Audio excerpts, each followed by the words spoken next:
কয়েকটা কাজ আমি বলি। প্রথম কাজ হচ্ছে নিয়াত করতে হবে যে এই রমাজানটাতে আমি আমার সমস্ত গুনাহ মাফ করানোর চেষ্টা করব।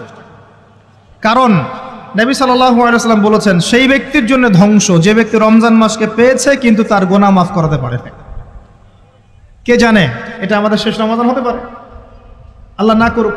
আমরা দোয়া করি আল্লাহ পাক আমাদেরকে বেশি বেশি রমাদান দান করুক, বেশি বেশি লাইলাতুল কদর দান করুক। প্রথম শুরু হচ্ছে আপনি মাসের বাজার আগে করে ফেলবেন। আমি একটু প্র্যাকটিক্যাল কথা বলবো আর কি। আপনি রমাদান মাসের বাজার এই শাবান মাসে করে ফেলার চেষ্টা করেন, পারলে ঈদের শপিংটাও করে ফেলার চেষ্টা করেন। রমজান মাসে বেশি বাইরে যাবেন এবং টাকা পয়সা নিয়ে গিয়ে যে স্ত্রী সন্তানের হাতে দিয়ে দিবেন না, যাও বাইরে গিয়ে মার্কেটিং করে আস, এই ভুলটা করতে যান। নিজে পরিবেশ নষ্ট করবে, রোজার যে আধ্যাত্মিকত্ব নষ্ট হবে, আরও হাজারটা যুবকের চোখের জানা করাও প্রয়োজন নাই। আপনি পরিবারের কর্তা, লিস্ট করে ফেলেন, আপনাকে আল্লাহ পাক যতটুকু সামর্থ্য দিয়েছেন মূল জিনিসগুলো কিনে রেখে দেন, আর বাকি টুকটাক বাজার আপনি করবেন।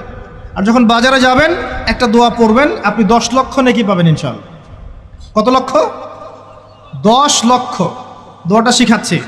দোয়াটা হচ্ছে লা ইলাহা ইল্লাল্লাহ ওয়াহদাহু লা শারীকা লাহু লাহুল মুলক ওয়া লাহুল হামদ ইউহয়ী ওয়া ইউমীত ওয়া হুয়া হাইয়ুন লা ইয়ামুত বিয়াদিহিল খায়রু কুল্লুহু ওয়া হুয়া আলা কুল্লি শাইইন কাদির। একবার পড়লে 10 লক্ষ নেকি পাবেন বাজারে গিয়ে। কেন পাবেন? কারণ বাজার সবচেয়ে নিকৃষ্ট জায়গা, যেখানে গেলে মানুষ আল্লাহকে স্মরণ করে না। সেখানে গিয়ে আপনি আল্লাহকে স্মরণ করেছেন, এই জন্য আল্লাহ পাক নেকি দিবেন ইনশাআল্লাহ। আসেন, এটা করার পর ঈদের যে শপিংটার কথা বলছি, এটা এই কারণে বলছি, লাস্টের দশকে আমরা ঈদের শপিংয়ে বেশি ব্যস্ত থাকি, এতে করে লাইলাতুল কদরটা আমরা হারিয়ে ফেলি। লাস্টের দশক আমরা হয় ইতেকাফ করব, না হলে বাসায় নামাজ পড়বো, পরিবারবর্গকে নিয়ে রাত জাগবো। পারা যাবে ইনশাআল্লাহ? তারাবির নামাজ তো পড়বোই ইনশাআল্লাহ জামাতে। এবং আপনি 20 পড়েন আর 8 পড়েন, আপনি নামাজের কোয়ালিটিটাকে ভালো করার চেষ্টা করেন, নামাজের কোয়ালিটিটাকে বেস্ট করেন। ধীরে ধীরে তেলাওয়াত করেন, ধীরে ধীরে রুকু সেজদা করেন, নামাজটাকে এনজয় করেন। সময় নিয়ে, টাইম নিয়ে, 2 ঘন্টা সময় লাগুক, 3 ঘন্টা সময় লাগুক, এনজয় করে নামাজ পড়েন। আল্লাহ পাক তৌফিক দান করুন। এরপর শেষ রাতে আবার ওঠেন, পরিবারবর্গকে নিয়ে নামাজে দাঁড়ান, একসাথে জামাত করে নামাজ পড়েন, পরিবারে নফল নামাজ পড়েন, বাসায় বরকত হবে ইনশাআল্লাহ। রাত জাগেন, বেশি বেশি দোয়া করেন, একটু তেলাওয়াত করেন, একটু জিকির করেন, তাসবিহ তাহলিল করেন, রাতটা কাটিয়ে দেন। শেষের দশকে মার্কেটে ঈদের শপিং করতে যায় না। ঈদের খুশি আছে, ঈদের আনন্দ আছে, ঈদে ভালো পোশাক পরবো, সব ঠিক আছে। এই খুশি কাদের জন্যে? কদ আফলাহা মান তাযাক্কা ওয়া যাকারা ইসমা রাব্বিহি ফাসাল্লা। কার জন্য ঈদের খুশি? যে ব্যক্তি রমজান মাসে আত্মশুদ্ধি অর্জন করতে পেরেছে, রোজা রেখেছে, যাকাত দিয়েছে, নামাজ পড়েছে, লাইলাতুল কদরে রাত জেগেছে, তারাবি পড়েছে, ইত্যাদি ইত্যাদি। এই ব্যক্তি আত্মশুদ্ধি অর্জন করেছে, এই ব্যক্তির জন্য ঈদের খুশি। যে রমজান মাসে সিনেমা দেখেছে, সিনেমার শুটিং করেছে, পর্নোগ্রাফি দেখেছে, সুদ খেয়েছে, শিরক করেছে, বেদাত করেছে, হারাম খেয়েছে, এর জন্য ঈদের খুশি। মানুষকে ঠকিয়েছে, ব্যবসায় মাল কম দিয়েছে, পণ্য মজুত করেছে, ইচ্ছা করে দ্রব্যের দাম বাড়িয়েছে, সরকারকে বিব্রত করেছে, জনগণকে দুর্ভিক্ষের দিকে ঠেলে দিয়েছে, এদের জন্য ঈদের খুশি? কখনো না। ঈদের খুশি তাদের জন্য যারা আত্মশুদ্ধি অর্জন করতে পেরেছে। আল্লাহ পাক বোঝার তৌফিক দান করুন, আমিন। এটা প্রথম টিপস দিলাম আপনাকে। এবার আসেন, আপনি রমাদানে প্ল্যান করবেন যে আপনার জীবনে বড় বড় পাপগুলো কি হয়েছে। এই পাপগুলো যদি মানুষের সাথে জড়িত হয়ে থাকে, আপনি মানুষের সাথে গিয়ে গিয়ে ক্ষমা নিয়ে নেবেন। কারো টাকা নিয়েছেন, দেন নাই, দিয়ে দিবেন। কারো সম্পত্তি পায়, দেন নাই, দিয়ে দিবেন। কারো হকটা নষ্ট করেছেন, গালি দিয়েছেন, গীবত করেছেন বা তহমত দিয়েছেন, অপমান করে ইত্যাদি, ক্ষমা চেয়ে নেবেন। রমাদান মাসে মানুষের হকটা দিয়ে দেন। আল্লাহর কাছে জড়িত যে পাপগুলো আছে, এটার জন্য ইস্তেগফার যথেষ্ট। খালি যদি বলেন আস্তাগফিরুল্লাহাল্লাযী লা ইলাহা ইল্লা হুয়াল হাইয়ুল কাইয়্যুম ওয়া আতুবু ইলাইহি, 1 সেকেন্ডের মধ্যে আল্লাহ পাক আপনার সমস্ত পাপকে নেকি দিয়ে পরিবর্তন করে দিবেন ইনশাআল্লাহ। এবার প্র্যাকটিক্যালি যাবেন, সেহরি করবেন। সাহরির মধ্যে বারাকা আছে। সাহরি না করে রোজা রাখাটা উচিত না। সাহরির মধ্যে বারাকা আছে। একটা খেজুর হোক, 1 গ্লাস পানি হোক, আপনি সাহরি করবেন, এর মধ্যে বারাকা আছে।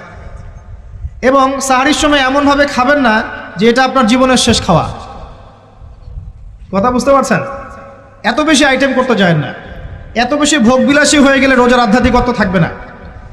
সেহরিতে অল্প খান, যদি খেতে হয় পেটের 3 ভাগের 1 ভাগ খান, 1 ভাগ ফাঁকা রাখেন, 1 ভাগ আপনি পানি দিয়ে পূর্ণ করেন। এখনকার কিছু তথাকথিত আশেখা রসুলের মতো হতে যায় না, যাদের ভুঁড়ির জ্বালায় চেয়ারে বসতে পারে না, এই কাজ করতে যায় না। এটা মুসলিমদের শোভা পায় না। আমরা পরিশ্রমী জাতি, কর্মঠ জাতি, আমাদের এইসব শোভা পায় না। এটাও শেষ জামানার হাদিসে আছে। কি নাই আসলে, শেষ জামানে এক শ্রেণী মানুষ বের হবে যারা হবে সাকিল, একদম উড়িওয়ালা, ঠেস দিয়ে বসে থাকবে আরাম করে, এবং বলবে যে কোরআনে যা আছে আমি তাই মানি, হাদিসটা আমি মানি না, ইত্যাদি। আসেন, সাহরির পরে রোজা রেখেছেন, 5 ওয়াক্ত নামাজ জামাতে পড়ার চেষ্টা করে। খুব সিম্পল জিনিস, খুব বেশি কিছুর দরকার নেই আমাদের। 5 ওয়াক্ত নামাজ আপনি জামাতে পড়ার চেষ্টা করেন। বাসার থেকে ওযু করে বের হবেন, প্রত্যেক পদক্ষেপ হাঁটবেন, আপনার একটা স্টেপে একটা করে গুনাহ মাফ হবে, একটা নেকি লেখা হবে, মর্যাদা বাড়িয়ে দেওয়া হবে। একে 10 দিয়ে গুণ করা হবে, রমজান মাসে আরো 70 দিয়ে গুণ করা হবে ইনশাআল্লাহ। ফজরের নামাজটা জামাতে পড়লেন, নামাজটা জামাতে পড়ার পর আপনি বসে থাকবেন, কিছু সময় জিকির আজগার তাসবিহ তাহলিল করবেন। পারলে 1 পারা করে কোরআন তেলাওয়াত করবেন। রমাদান মাসে প্রত্যেক দিন 1 পারা করে কোরআন তেলাওয়াত করার চেষ্টা করবেন। 30 দিন 30 পারা, রমাদানে অ্যাটলিস্ট একটা খতম পারা যাবে, অ্যাটলিস্ট একটা খতম চেষ্টা করা যায় না ইনশাআল্লাহ। ফজরের নামাজ হয়ে গেছে, আপনি কোরআন তেলাওয়াত করেন। 1 পারা পড়তে সময় লাগবে আধা ঘন্টা, 40 মিনিট, কারো 1 ঘন্টা। এরপর সূর্য উঠে যাবে, উঠে গেলে পরে আপনি 2 রাকাত ইশরাকের নামাজ পড়বেন, নামাজটা পড়ে বাসায় যাবেন। আল্লাহর নবী বলছেন সাল্লাল্লাহু আলাইহি ওয়াসাল্লাম, আপনার আমল নামায় একটা কবুল হজ, একটা কবুল ওমরার নেকি লেখা হবে ইনশাআল্লাহ। এবার রেস্ট করেন, বাসায় গিয়ে রেস্ট করেন। যখন ঘুমাবেন তখন ঘুমের সুন্নাহগুলো আদায় করেন। সূরা ফালাক নাস ইখলাস পড়েন, ফু দেন, দিয়ে গা মাসাহ করেন, আয়াতুল কুরসি পড়ে ঘুমান, ঘুমের দোয়া পড়ে ঘুমান, ঘুমটাও নেকি হবে ইনশাআল্লাহ। এরপর হয়তো আপনি কাজে যাবেন, চাকরিতে যাবেন, বা ব্যবসায় যাবেন, বা আপনি শিক্ষাক্ষেত্রে যাবেন, ইত্যাদি ইত্যাদি। যে ক্ষেত্রেই যান না কেন আপনি মনে রাখবেন আপনি রোজাদার। যে ক্ষেত্রেই যান আপনি মনে রাখবেন আপনি রোজাদার। আমি কারোর সাথে এখন ঝগড়া করতে পারবো না, কারোর সাথে এখন মারামারি করতে পারবো না, আমি কারো গীবত করতে পারবো না, আমি মিথ্যা বলতে পারবো না, আমি মাপে কম দিতে পারবো না, আমি জনগণকে ঠকাতে পারবো না, আমি রোজাদার। এটা মনে রাখবেন। এটা মনে রাখলে পরে দেখবেন ইনশাআল্লাহ তাআলা আপনি আল্লাহকে পাচ্ছেন, আল্লাহর মারিফত পাচ্ছেন। খাচ্ছি না আল্লাহর ভয় না, পানি পান করছি না, স্ত্রী সহবাস করছি না, কার ভয়ে? আল্লাহর ভয় না? এত কঠিন কাজ করার পরেও রোজার নেকি পাওয়া যাবে না যদি রোজা রাখা অবস্থায় আমি মিথ্যা বলি, মাপে কম দেই, গীবত করি, সুদ খাই, জেনা করি, ইত্যাদি ইত্যাদি। নবী সাল্লাল্লাহু আলাইহি ওয়াসাল্লাম বলেছেন সেই ব্যক্তির পানাহার ছেড়ে দেয় আল্লাহর কিচ্ছু যায় আসে না, যে ব্যক্তি রোজা রেখে অশ্লীল কাজ করেছে। মা বোনদেরকেও বলবো, রোজা রেখে যদি বেপরদায় চলেন রোজার কোনো দাম নাই। রোজা রেখেও যদি এমন কাপড় পরে চলেন যেই কাপড় পরা না পরা একই কথা, ঢাকা শহরের ফ্যামিনিস্ট মেয়েদের মতো জিন্স আর গেঞ্জি পরে ঘোরেন, রোজা রাখা না রাখা আপনার একই কথা। এটা রোজা হয়নি, উপবাস হয়েছে, উপবাস। ইকোনমিক সেকশন আমরা যারা আছি, আমরা যদি রোজা রেখেও সুদ খাই, আমার রোজা রাখা না রাখা আল্লাহর কিচ্ছু যায় আসে না। আমরা ধর্মীয় ক্ষেত্রে যারা আছি, জানা অনুযায়ী আমল যদি না করি, দিনকে দুনিয়ার স্বার্থে ব্যবহার করি, আমাদের রোজা রাখা না রাখায় কিছু যায় আসে না। আমরা যদি মিথ্যা বলি, অন্যের গীবত করি, অশ্লীল কাজ করি, গার্লফ্রেন্ডের সাথে সময় কাটাই, ওর সাথে কফি খেতে যাই, ডেটিং করতে যাই, এই যে ফেসবুকের মাধ্যমে চ্যাটিংয়ে প্রেম করি, ইউটিউবে অশ্লীল ভিডিও দেখি, পর্নোগ্রাফি দেখি, ইত্যাদি ইত্যাদি, এইসব রোজা রাখা না রাখা আল্লাহর কিচ্ছু যায় আসে না। আমি হাত জোর করে মিনতি করছি ভাই, খাওয়া পান করা, স্ত্রী সহবাস ছেড়ে দেওয়ার নাম রোজা নয়, এটার নাম রোজা নয়, এটা একটা অংশ রোজার মাত্র। রোজা রেখে আল্লাহর যাবতীয় হারাম ত্যাগ করলে পরে রোজা হবে ইনশাআল্লাহ। এই কাজগুলো করার চেষ্টা করি, আল্লাহ পাক তৌফিক দান করুন। রোজা রাখা অবস্থায় আপনি বেশি বেশি জিকির করবেন। কি করবেন? সুবহানাল্লাহ পড়বেন, আলহামদুলিল্লাহ পড়বেন, আল্লাহু আকবার পড়বেন, লা ইলাহা ইল্লাল্লাহ পড়বেন, লা হাওলা ওয়ালা কুওয়াতা ইল্লা বিল্লাহ পড়বেন হাসবি আল্লাহ ওয়া নি'মাল ওয়াকিল, সুবহানাল্লাহি ওয়া বিহামদিহি, সুবহানাল্লাহিল আযীম, সুবহানাল্লাহিল আযীম ওয়া বিহামদিহি, পড়বেন আস্তাগফিরুল্লাহ ওয়া আতুবু ইলাইহি, আস্তাগফিরুল্লাহ ওয়া আতুবু ইলাইহি, পড়বেন লা ইলাহা ইল্লাল্লাহ ওয়াহদাহু লা শারীকা লাহ লাহুল মুলকু ওয়া লাহুল হামদু ওয়া হুয়া আলা কুল্লি শাইইন কাদির। পারা যাবে না ইনশাআল্লাহ? বেশি বেশি পড়বেন। আরেকটা কাজ করবেন, প্রতিটা কাজ নবী সাল্লাল্লাহু আলাইহি ওয়াসাল্লামের সুন্নাহ মাফিক করার চেষ্টা করুন। সুন্নাহ মাফিক, খাচ্ছেন তার সুন্নাহ মাফিক, টয়লেট করছেন তার সুন্নাহ মাফিক, ঘুমাচ্ছেন তার সুন্নাহ মাফিক। সুন্নাহর বইগুলো আছে না বাজারে, কিনে নেবেন, কিনে নিয়ে দেখবেন প্রতিটা কাজ কিভাবে করলে সুন্নাহ হবে। এই কাজগুলো করতে গিয়ে আপনাকে গভর্নমেন্ট বাধা দিবে, বিশ্বের পরাশক্তিরা বাধা দিবে, আপনাকে কি কেউ পিটাবে এগুলো করলে, জেল খাটাবে? এগুলো আমাদের ব্যক্তি স্বার্থের ব্যাপার, ইচ্ছা করলেই করা যায়। এই ইচ্ছাটা আল্লাহ পাক আমাদের অন্তরে জাগ্রত করুন, আমিন। একটা কাজে কথা বলবো, নর্মালি আমরা ফরজগুলোতে বেশি ফোকাস করি, ফরজ ওয়াজিবে। রমজান মাসে সুন্নত মোস্তাহাবেও ফোকাস করতে হবে। রমাদানে একটা নফল আপনাকে ফরজের নেকি দিয়ে দিবে ইনশাল্লাহ, রমাদান একটা সুন্নাহ আপনাকে ফরজের নেকি দিবে ইনশাল্লাহ। তো রমজান মাসে শুধু ফরজ নয়, একটু সুন্নাহ সলাৎগুলো, নফল সলাৎগুলো একটু বেশি বেশি পড়ার চেষ্টা করি, আল্লাহ পাক তৌফিক দান করুন। স্পেশালি একটা কাজ করার চেষ্টা করতে পারি, অজু যখন ভেঙে যায়, টয়লেট করলেন অজু ভেঙে গেল, সাথে সাথে হালকা করে অজু করে ফেলার চেষ্টা করে, সবসময় পবিত্র থাকার চেষ্টা করে। বেলাল আল হায়বাশী নাম শুনেছেন? রাদিয়াল্লাহু আনহু। নবী সাল্লাল্লাহু আলাইহি ওয়াসাল্লাম বলছেন, আমি যখনই জান্নাতে গিয়েছি বেলাল তোমার পায়ের শব্দ শুনেছি। সুবহানাল্লাহ। যেই বেলালকে উত্তপ্ত মরুভূমিতে শুইয়ে নির্যাতন করা হচ্ছে, সেই বেলাল বলছেন আহাদুন আহাদ। সেই বেলাল রাদিয়াল্লাহু আনহুর নামে শানে সূরা নাজিল হচ্ছে কুল হুয়াল্লাহু আহাদ। ওই বেলাল রাদিয়াল্লাহু আনহুকে নবী সাল্লাল্লাহু আলাইহি ওয়াসাল্লাম বলছেন, যখনই জান্নাতে যাই তোমার পায়ের আওয়াজ শুনি, তুমি কি এমন আমল করো যার কারণে এই মর্যাদা তোমার? বেলাল রাদিয়াল্লাহু আনহু বলছেন, আমি তো স্পেশাল তেমন কোনো আমল করি না, আপনারা যা করেন আমিও তাই করি, তবে আমার যখনই ওযু ভেঙে যায় আমি ওযু করি, আর আমি ওই ওযু দিয়ে 2 রাকাত নামাজ পড়ি। এটাকে তাহিয়াতুল ওযুর নামাজ বলে। রমজান মাসে করার চেষ্টা করি, আল্লাহ পাক তৌফিক দান করুন। আমরা অনেকে মসজিদে যাই, ধাপ করে বসে পড়ি, করি না এই কাজটা? মসজিদে গিয়েছি, ধাপ করে আগে বসে পড়ি। মসজিদে গিয়ে 2 রাকাত নামাজ পড়ে বসা সুন্নত। মিনিমাম 2 রাকাত নামাজ পড়ে বসলে আপনি তাহিয়াতুল মসজিদের নেকি অর্জন করলেন, মসজিদের হকটা আদায় করলেন। ওই জায়গা আপনার জন্য সেজদার সাক্ষী থাকলো, কিয়ামতের মাঠে আপনার পক্ষে সাক্ষী দিবেন ইনশাআল্লাহ। এই সুন্নাহগুলো আমরা চর্চা করার চেষ্টা করি রমজান মাসে। রমজান মাসে দাড়িটা ছেড়ে দেন, দাড়িটা ছেড়ে দেন। এটা একমাত্র ভিজিবল সুন্নত, দৃশ্যমান সুন্নত, যেটা আপনার সাথে কবরও যাবে। যখন কাফন দেয়া হবে তখন দেখা যাবে না আমার সাথে আর কোন কোন সুন্নাহ আছে, এই একটা সুন্নতই দেখা যাবে আমার সাথে কবরে যাচ্ছে। কথা কি বুঝতে পারছেন? আর এটাকে আমরা এখন যত পারি মেয়ে হওয়ার চেষ্টা করছি। নবীজি বলেছিলেন শেষ জামানায় ছেলেরা মেয়েদের পোশাক পরবে আর মেয়েরা ছেলেদের পোশাক পরবে। দেখবেন মেয়েরা এখন ফর্মাল পোশাক পরছে, জিন্স আর গেঞ্জি পরে ঘুরছে, আর ছেলেরা ক্লিন শেভড। ছেলেরা মেয়েদের মতো গাল বানাচ্ছে। আর কোন সাইনের জন্য অপেক্ষা করছেন? নবীজি বলেছিলেন উঁচু উঁচু বিল্ডিং নির্মাণের প্রতিযোগিতা করা হবে। একবার এয়ারে ঢাকার কাছাকাছি আসবেন, এয়ারে তো সফর করেছেন আপনারা অনেকেই, যখন এয়ার ফ্লাই করে, টেক অফ করে বা ল্যান্ড করে, তখন ঢাকার কাছাকাছি, তখন উপর থেকে আপনি ঢাকাকে দেখবেন। কেন বলেছি this is the city of Akhiruzzaman, কেন বলেছি? নবীজি বলেছেন কিয়ামতের 2টা মেজর সাইন, 2টার মধ্যে একটা হচ্ছে আনতারাল হুফাতাল উরাতাল আলাতা রিয়াশাইয়া ইয়াতাতাওয়ালুনা ফিল বুনিয়ান। যখন সমাজের দরিদ্র শ্রেণীর মানুষেরা, যাদের পায়ে স্যান্ডেল ছিল না, গায়ে কাপড় ছিল না, এরা উঁচু উঁচু বিল্ডিং নির্মাণের প্রতিযোগিতা করতে থাকবে, ফান্তাজিরিস সাআহ, তখন কিয়ামতের অপেক্ষা করতে থাকবে। আজকে থেকে 100 বছর আগে ছিল এগুলা? 200 বছর আগে ছিল? সুবহানাল্লাহ। আর কোন সাইনের জন্য অপেক্ষা করছেন? তিনি বলেছেন শেষ জামানায় women will dressed but still they will be naked। মহিলারা কাপড় পরবে, তারপরেও তারা নগ্ন থাকবে। আপনি ঢাকার শপিং মলে যান, আপনি দেখেন। আর কোন সাইনের জন্য অপেক্ষা করছেন? শুধু ঢাকা কেন, গ্রামগঞ্জে ছড়িয়ে পড়েছে এগুলো, এখন গ্রামেও ছড়িয়ে পড়েছে। গ্রামে আরো বেশি দেখা গেছে মাশাআল্লাহ। গ্রামে গিয়ে আমরা হতভাগ, সুবহানাল্লাহ। গ্রামের মেয়েগুলা, গ্রামের মেয়ে ঢাকা শহরের মেয়েকে পার করে ফেলেছে। বাদ দেন, ওইদিকে না যাই, ডিফারেন্ট টপিক।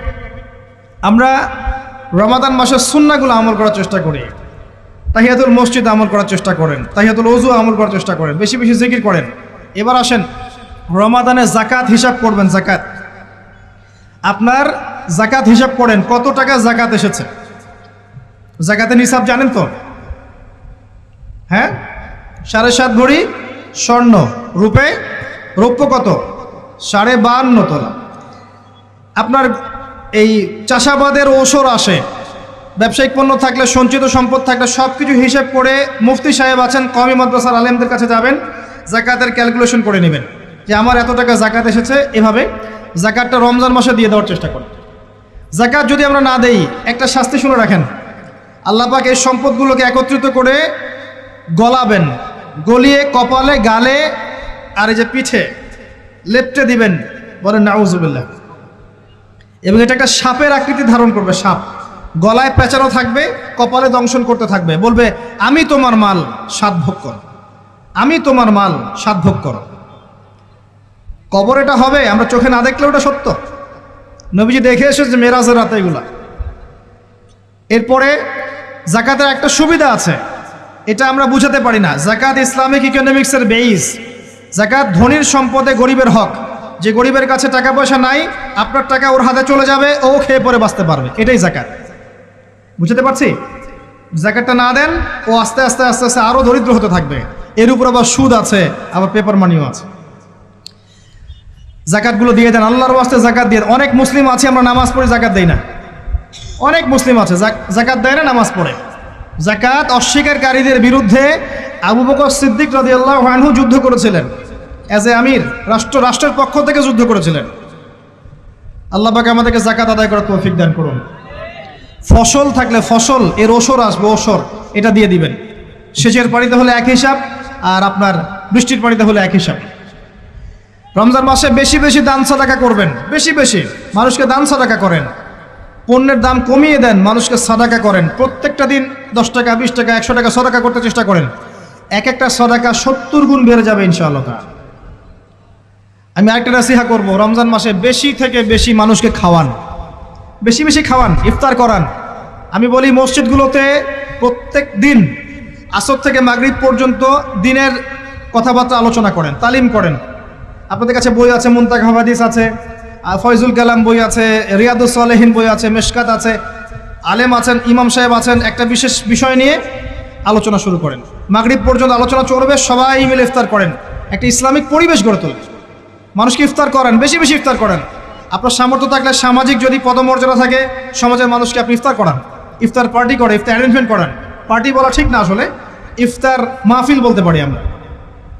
ইফতার মাহফিল করেন বেশি বেশি, মানুষকে ইফতার। একজন ব্যক্তিকে ইফতার করালে ওই ব্যক্তির রোজার নেকি আপনি পেয়ে যাবেন ইনশাআল্লাহ। প্রজেক্ট করেন, ইফতারের প্রজেক্ট করেন, মানুষের টাকাগুলো নেন, সংগ্রহ করে গরিবদের মাঝে ইফতার বিলিয়ে দেন। দুইটা পদ্ধতি হতে পারে, আমি নিজেও করবো ইনশাআল্লাহ তাআলা। দুটো পদ্ধতি হতে পারে, ডেইলি বেসিসে ইফতার দিতে পারেন, অথবা মাসের বাজার করে দেন। এক মাসে কি কি লাগে, কতটুকু চাল, বুট, ডাল লাগে লিস্ট করেন, করে একটা ফ্যামিলিতে একটা প্যাকেট পাঠিয়ে দেন। দেখবেন পুরো ফ্যামিলি ইনশাআল্লাহ তাআলা রমজান মাসটা খেয়ে পরে বাঁচতে পারবে। এগুলো আমরা না করলে কারা করবে? অমুসলিমরা করবে। অমুসলিমরা করে করেই তো সবাইকে খ্রিস্টান বানাচ্ছে। কোথায় আছেন আপনি? সমাজ সেবা করে করে তো মানুষের ঈমান আমল হরণ করে ফেলছে, আর আমরা সমাজ সেবা করতে চাচ্ছি না। জি, আমরা গরিব মানুষের পাশে দাঁড়াচ্ছি না, ওরা গিয়ে দাঁড়াচ্ছে। দেখবেন মানুষ বলছে হ্যাঁ এই ধর্মটা ভালোই, আমি খ্রিস্টান হয়ে যাই। কত মানুষ যে খ্রিস্টান হয়ে যাচ্ছে আপনি জানেন? পরে বুঝবেন, যখন আমরা এই যে হাত বাঁধা, পায়ে পা রফুলে ইত্যাদি নিয়ে মারামারি করছি, কে কোন মাযহাব, কে কোন তরিকা, কার কোন ত্রুটি আছে, এগুলো নিয়ে আমরা সোশ্যাল মিডিয়ায় ঘাটাঘাটি করছি। এই সময়গুলোর মধ্যে এগুলো অনেক এগিয়ে গেছে। এরা আরও এসব এই খোরমা জিলাপি নিয়ে মারামারি করতে থাক, দেখবেন আস্তে আস্তে আস্তে আস্তে কোন দিকে চলে যায় পরিস্থিতি। গলার মধ্যে দড়ি দিয়ে ফাঁস লাগানো হয়ে গেছে, খালি টানা বাকি আছে। আরে এখন ঝগড়া করে বেড়াচ্ছে কোন আলেমের কোন সমস্যা। লাহুম কুলুবুন লা ইয়াফকাহুনা বিহা, আল্লাহ পাক বলেছেন সূরা আরাফ 179-তে। রমজান মাসে বেশি বেশি ইফতার করান, বেশি বেশি দান সাদাকা করেন। আর একটা কাজ বলে আমি শেষ করছি, রমজান মাসে পরিবারকে সময় দেন। পরিবারকে সময় দেন, পরিবারের হক আছে আমাদের উপরে। স্ত্রীকে সময় দেন, স্বামীকে সময় দেন, একসাথে ইফতার বানান, একটা পরিবেশ, একটা আনন্দ, একটা উৎসবের আমেজ যেন বিরাজ করে। ছোট ছোট বাচ্চাদেরকে রোজা রাখতে উৎসাহিত করেন, সবাই একসাথে বসে একটা বড় প্লেটে ইফতার করেন। বাচ্চারা যখন বড় হবে তখন বলবে ছোটবেলায় আমরা বাবা মার সাথে এভাবে ইফতার করেছি, সংস্কৃতি লালন করেছি। পারিবারিক হৃদ্যতায় চলে আসেন, প্রতিবেশীকে ইফতার পাঠান, প্রতিবেশীকে ইফতার হাদিয়ে দেন, মসজিদে একসাথে ইফতার করেন। তারপর রাতের বেলা তাহাজ্জুদে দাঁড়ান, তারাবিতে দাঁড়ান, তারাবি নামাজে ধীর স্থিরভাবে কেরাত করেন। ইমাম যাকে নিযুক্ত করবেন তাকে সুললিত কণ্ঠে কোরআন তেলাওয়াত করতে বলবেন ধীর স্থিরভাবে, তাকে প্রেশার দিবেন না। তার দায়িত্ব নিয়ে নেন। ইমাম হাফেজদের পুরো মাসের দায়িত্ব নেন, তার পরিবারের দায়িত্ব নেন। একটা সম্মানজনক হাদিয়ার ব্যবস্থা করে দিবেন যাতে করে তারা নিশ্চিন্তে থাকে পুরো মাস, তাকে অন্যদিকে ফোকাস করতে না হয়। অন্য অন্য কান্ট্রিতে যখন কোনো সায়েন্টিস্ট থাকে তার পরিবারের দায়িত্ব পুরো রাষ্ট্র নিয়ে নেয়, সে ঠান্ডা মাথায় গেলে গবেষণা করবে। একই প্রসেস, আপনি আলেম ওলামা ইমাম হাফেজদের দায়িত্ব নিয়ে নেন, তার পরিবারের দায়িত্ব নিয়ে নেন। বা হুজুর আপনি আপনার কাজ করেন, আমরা আপনার পরিবার দেখছি। তাকে আপনি কোরআন তেলাওয়াত করতে দেন, কোরআন হিফজ করবে, মানুষকে কোরআন শেখাবে, তারাবির নামাজ পড়বে, ইমামতি করবে, মানুষকে দার্স দিবে, খুতবা দিবে। আসেন যে মেজর পয়েন্টটা বাকি আছে সেটা বলি। তার আগে এটাও বলি যে ইফতার করার সময় বেশি খাবেন না। যদি আপনি বেশি খান তাহলে আপনি তারাবির নামাজে দাঁড়াতে পারবেন না। আর একটা মেজর কথা, এটা লাস্ট পয়েন্ট, সেটা হচ্ছে এই মাসে কি নাজিল হয়েছে ভাই? কোন কারণে এই মাসটা সম্মানিত? এই মাসে আল্লাহর কিতাবকে সময় দিতে হবে, এই কিতাবকে সময় দিতে হবে। আল্লাহ রাব্বুল আলামিন বলেছেন এই কিতাবের মধ্যে সব কিছুর সমাধান আছে। আল্লাহ পাক বলেছেন এই কিতাবে কোনো সন্দেহ নাই। আল্লাহ পাক বলেছেন এই কিতাব আমাদের জন্য সুসংবাদ এবং শেফা, আরোগ্য, রহমা। এখন একটু বসেন, একটু সময় নেন। এই কিতাব প্রথমত আপনাকে তিলাওয়াত করা শিখতে হবে। রমজান মাস আসার আগেই আপনি তিলাওয়াত করা শিখে ফেলেন। যদি না জানেন, রমজান মাসে পুরো এক মাস তাজবিদ শিখবেন স্থানীয় ইমামের কাছে। পারবেন না? এক মাসের মধ্যে কোরআন তেলাওয়াত শেখা সম্ভব, এক মাসে শেখা সম্ভব। বলছিলাম রমাদান মাস এবং লাইলাতুল কদরকে সম্মানিত করা হয়েছে একটা কারণেই, কারণ এই মাসে এই রাতে আল কোরআন নাজিল করা হয়েছে। এটাই কারণ। কোরআন কখন নাজিল হলো? যখন সমাজে সুদ আছে, মদ আছে, জেনা আছে, ব্যভিচার আছে, শিরিক আছে, এরকম সমাজে প্রথম কি নাজিল হলো? পড়ো। প্রথমে নাজিল হয়নি শিরিক করো না, প্রথমে নাজিল হয়নি যে সুদ খেও না, প্রথম আয়াত এটা ছিল না জেনা করো না, প্রথম আয়াত এটাও ছিল না মূর্তি পূজা করো না। হ্যাঁ, প্রথম আয়াত কি? ইকরা, পড়ুন। আল্লাহ পাক বুঝাতে চাচ্ছেন সমাজের জাহিলিয়াতকে দূর করতে হলে লেখাপড়ার কোনো বিকল্প নাই, এবং সেই পড়াশোনাটা হতে হবে আল্লাহর ওহির আলোকে। যে ওহিটা আল্লাহ পাক নাজিল করেছেন এর বেসিসে আপনাকে পড়াশোনা করতে হবে। এই জ্ঞানটা দিয়ে আপনি সমাজ সংস্কার করতে পারবেন ইনশাআল্লাহ তাআলা। এর সাথে উপকারী জ্ঞানগুলো কি নিব না? অবশ্যই নিব। ওহির জ্ঞানের সাথে, কোরআন সুন্নাহর জ্ঞানের সাথে আমি ইতিহাসের জ্ঞান নিব, আমি পলিটিক্যাল সায়েন্সের জ্ঞান নিব, আমি দর্শনের জ্ঞান নিব, জিওপলিটিক্সের জ্ঞান নিব, প্রয়োজনে আমি সায়েন্সের জ্ঞান নিব, আমি কমার্সের জ্ঞান নিব, আর্টসের জ্ঞান নিব, মেডিকেল সায়েন্স পড়বো, ইঞ্জিনিয়ারিং পড়বো, সবই পড়বো। কিন্তু বেসিকটা কি হবে? কোরআন, সুন্নাহ, ইসলাম। এরপর আপনি ডাক্তার হন, ইঞ্জিনিয়ার হন, পলিটিশিয়ান হন, সামাজিক নেতা হন, প্রশাসনের ক্যাডার হন, আপনার জন্য মোবারকবাদ। আপনি যেখানেই যাবেন সেখানেই বরকত ছড়াবেন ইনশাআল্লাহ। যে পলিটিশিয়ানের ভিতরে তাকওয়া আছে তার দ্বারা দুর্নীতি সম্ভব না। যে প্রশাসনের কর্মকর্তার ভিতরে তাকওয়া আছে সে ঘুষ নিতে পারবে না, দুর্নীতি করতে পারবে না। যে আলেমের ভিতরে তাকওয়া আছে সে দিনকে দুনিয়ার বিনিময়ে বিক্রি করবে না। যে ডক্টরের ভিতরে তাকওয়া আছে সে ডাক্তার হবে, কসাই হবে না। যে ইঞ্জিনিয়ারের ভিতরে তাকওয়া আছে সে দেখবেন সত্যিকারের প্রকৌশলী হবে, সে কিন্তু চোর হবে না। ভিতরটা চেঞ্জ করতে হবে, ভিতরটা, এর নাম তাকওয়া। ভিতরটা চেঞ্জ করবে একটা জিনিস, আল্লাহর ওহী, কোরআন এবং সুন্নাহ, ইসলাম। এটা আপনার ভিতরকে পরিবর্তন করবে। আর আমরা অনেক বড় বড় কথা বলি অনেক সময়, কিন্তু মূল কাজটা হচ্ছে ভিতরটা পরিবর্তন করা। আমাদের সবার সাথে যার যার কলব যাবে, যার যার আমল যাবে। আল্লাহ পাক আমাকে কলার চেপে ধরে বলবেন না যে বাংলাদেশে ইসলামী খেলাফত কায়েম করে আসো নাই কেন, এটা আল্লাহ পাক আমাকে বলবেন না। আল্লাহ পাক বলবেন তোমাকে যে দায়িত্ব দিয়েছিলাম ওই দায়িত্ব ঠিকঠাক মতো পালন করেছো কিনা। আল্লাহ পাক এটা বলবেন না। বেসিকে আসেন, নিজের আত্মশুদ্ধি, এটা বেসিক। আলাইকুম আনফুসাকুম, নিজের নফসের খবর নাও, নিজের নফসটাকে পবিত্র করো। নিজের নফসের মধ্যে হিংসা ত্যাগ করো, বিদ্বেষ ত্যাগ করো, অহংকার ত্যাগ করো, রিয়া ত্যাগ করো, দুনিয়ার মোহ ত্যাগ করো। নিজের নফসের মধ্যে বেশি বেশি পরকালের ফিকির আনো, জিকির করো বেশি বেশি, কোরআন বেশি বেশি তেলাওয়াত করো, হালাল খাও, আদর্শ পরিবার গঠন করো, তাওহীদে থাকো, সুন্নতে থাকো, ইনশাল্লাহ হাসতে হাসতে জান্নাতে চলে যাবেন। একটা হাদিস আমি পড়েছি ফয়জুল কালাম বইয়ের মধ্যে, গতকালকে মাহফিলও বলেছিলাম, আপনাদেরকে বলছি। মাদ্রাসায় পড়ানো হয় ক্লাসিক্যাল একটা বই ফয়জুল কালাম, সবাই কিনতে পারেন, হাদিসের বই, চমৎকার কিছু হাদিস আছে। এখানে একটা হাদিস আছে আমাদের জন্য সুসংবাদ। নবী সাল্লাল্লাহু আলাইহি ওয়াসাল্লাম বলছেন, হে সাহাবীরা, তোমরা এমন একটা যুগের মধ্যে বাস করছো যেই যুগে কেউ যদি ইসলামের 10% ছেড়ে দেয় সে ধ্বংস হয়ে যাবে। সাহাবীদেরকে বলছেন, তোমরা এমন একটা যুগে বাস করছো, এই যুগে ইসলামের 1/10 কেউ ছেড়ে দিলে সে ধ্বংস হয়ে যাবে। কিন্তু তোমাদের পরে এমন একটা যুগ আসবে যেই যুগে মানুষ যদি 1/10 ধরে রাখতে পারে, 10% ধরে রাখতে পারে, তাহলেই নাজাত পেয়ে যাবে ইনশাআল্লাহ। আমরা সেই যুগে আছি না? আমাদের চতুর্দিকে ফিতনা নয় কি? আপনার ঘরে ফিতনা, সমাজে ফিতনা, ইকোনমিক্সে ফিতনা, রাষ্ট্রে ফিতনা, বিশ্বে ফিতনা, ধর্মে ফিতনা, সবখানেই ফিতনা, ফাসাদ। আমরা সেই যুগের মধ্যে বাস করছি। আসুন, আল্লাহ পাক কোরআন নাজিল করলেন, প্রথমে পড়তে বললেন। তার মানে আল কোরআন এবং সুন্নাহ এগুলোকে পড়া শিখতে হবে। বড় বড় স্বপ্ন দেখার আগে আমাদেরকে বেসিক ঠিক করতে হবে, পড়াশোনা করতে হবে। আল্লাহ পাক আমাদের যুব সমাজকে পড়াশোনা করার তৌফিক দান করুন। রমাদান মাসে এটা নাজিল হয়েছে। আল্লাহ পাক সূরা বাকারায় বলছেন, শাহরু রমাদানাল্লাযী উনজিলা ফীহিল কুরআন। রমাদান সেই মাস যেই মাসে কোরআন নাজিল করা হয়েছে। কি জন্য নাজিল করা হয়েছে? হুদাল লিন্নাস। এই কোরআন হচ্ছে মানব জাতির জন্য হেদায়াত, নট অনলি ফর মুসলিমস। এটা শুধু মুসলিমসদের জন্য হেদায়াত নয়, হুদাল লিন্নাস, পুরো মানব জাতির জন্য হেদায়াত। কোরআনে ইহুদির জন্য হেদায়েত আছে, খ্রিস্টানের জন্য আছে, অমুসলিম হিন্দুদের জন্য আছে, সবার জন্য কোরআন। এটা সাম্প্রদায়িক কোনো কিতাব নয়, এটা টোটালি অসাম্প্রদায়িক একটা বই। আল কোরআন যে কেউ পড়তে পারে।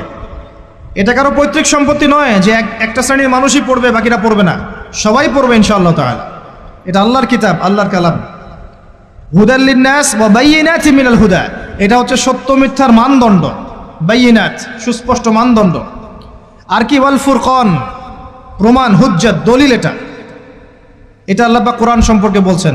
আরেকটা জায়গায় চলে যাই, চলেন সূরা নাহল এর 89 নম্বর আয়াতে চলে যান। আল্লাহ পাক বলছেন, ওয়া নাযালনা আলাইকাল কিতাব, হে নবী আমি আপনার প্রতি এমন একটা কিতাব নাজিল করেছি, অর্থাৎ আল কোরআন।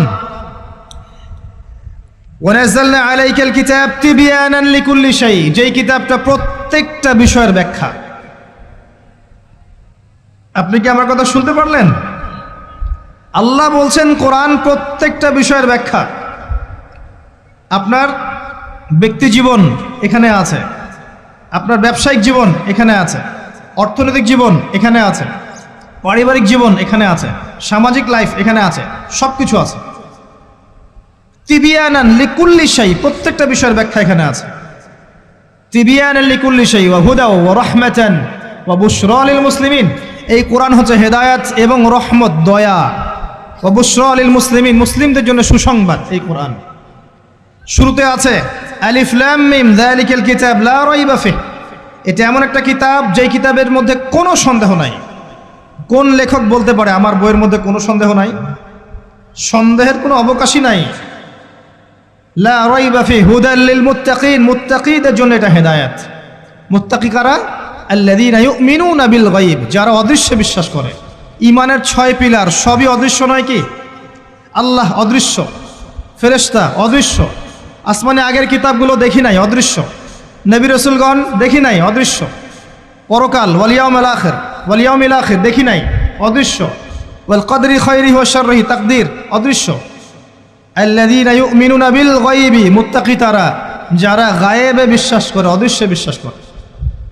আর এখনকার শিক্ষা দর্শন আমাদেরকে শেখায় পশ্চিমাদের, চোখে যা দেখবো না বিশ্বাস করবো না। হ্যাঁ, তাদের দর্শন এরকম, যুক্তি দিয়ে প্রমাণ করতে পারবেন না, বিশ্বাস করবো না। বৈজ্ঞানিক ব্যাখ্যা দিতে পারবেন না, বিশ্বাস করবো না। সায়েন্টিফিক্যালি প্রুভড হতে হবে, তারপর বিশ্বাস করব। অনেক সময় দেখা যায় মুসলিমরাও এর গোলক ধাঁধায় পড়ে যায় এবং বলে নামাজের উপকারিতার সায়েন্টিফিক ব্যাখ্যা বলেন, তারপর নামাজ পড়ব। নামাজের সায়েন্টিফিক ব্যাখ্যা লাগবে, তারপর নামাজ পড়বেন? আল্লাহ পাক বলেছেন ইয ক্বালা লাহু রাব্বুহু আসলিম ক্বালা আসলামতু লিরাব্বিল আলামিন। আল্লাহ পাক ইব্রাহিমকে বলেছেন আলাইহিস সালাম আত্মসমর্পণ করো, যখনই বলেছেন তখনই করেছেন। যখনই আল্লাহ পাক বলেছেন আত্মসমর্পণ করো, তিনি বলেছেন আসলামতু লিরাব্বিল আলামিন, আমি আত্মসমর্পণ করলাম। বাচ্চাকে জবাই করো, জিজ্ঞেস করেননি এর পিছনে বিজ্ঞান কি, যুক্তি কি আর দর্শন কি? স্ত্রীকে রেখে আসো ওই জনমানব শূন্য জায়গায়, জিজ্ঞেস করেন নাই কারণ কি, রিজন কি, যুক্তি কি, বিজ্ঞান কি, দর্শন কি? আল্লাহ বলেছেন সামিআনা ওয়া আতা'না, এর নাম ইসলাম। আল্লাহর আদেশ যেখানে এসে যাবে এখানে যুক্তি বিজ্ঞান দর্শনের প্রয়োজন নাই। এই কনসেপ্টে আপনাকে মৌলবাদী হতেই হচ্ছে, কিছু করার নাই, কারণ মৌলিক বিষয় আপনাকে মেনে চলতে হবে। হ্যাঁ, প্রত্যেকটা বিষয়কে আপনি ব্যাখ্যা করতে পারবেন যদি সেই জ্ঞান আপনার কাছে থাকে, কিন্তু যুক্তি বিজ্ঞান দর্শনের সীমাবদ্ধতা আছে, সব কিছুরা ব্যাখ্যা করতে পারে না। ভালো করে শিক্ষা দর্শন হজম করে তারপর পড়াশোনা করেন, অন্যথায় আপনারা দাড়ি টুপি নিয়েও অনেক সময় দেখবেন এই যে এটা কি বলে এথিজমের দিকে যাচ্ছেন, নাস্তিকতার দিকে যাচ্ছেন। আসেন মূল জায়গায় আসি।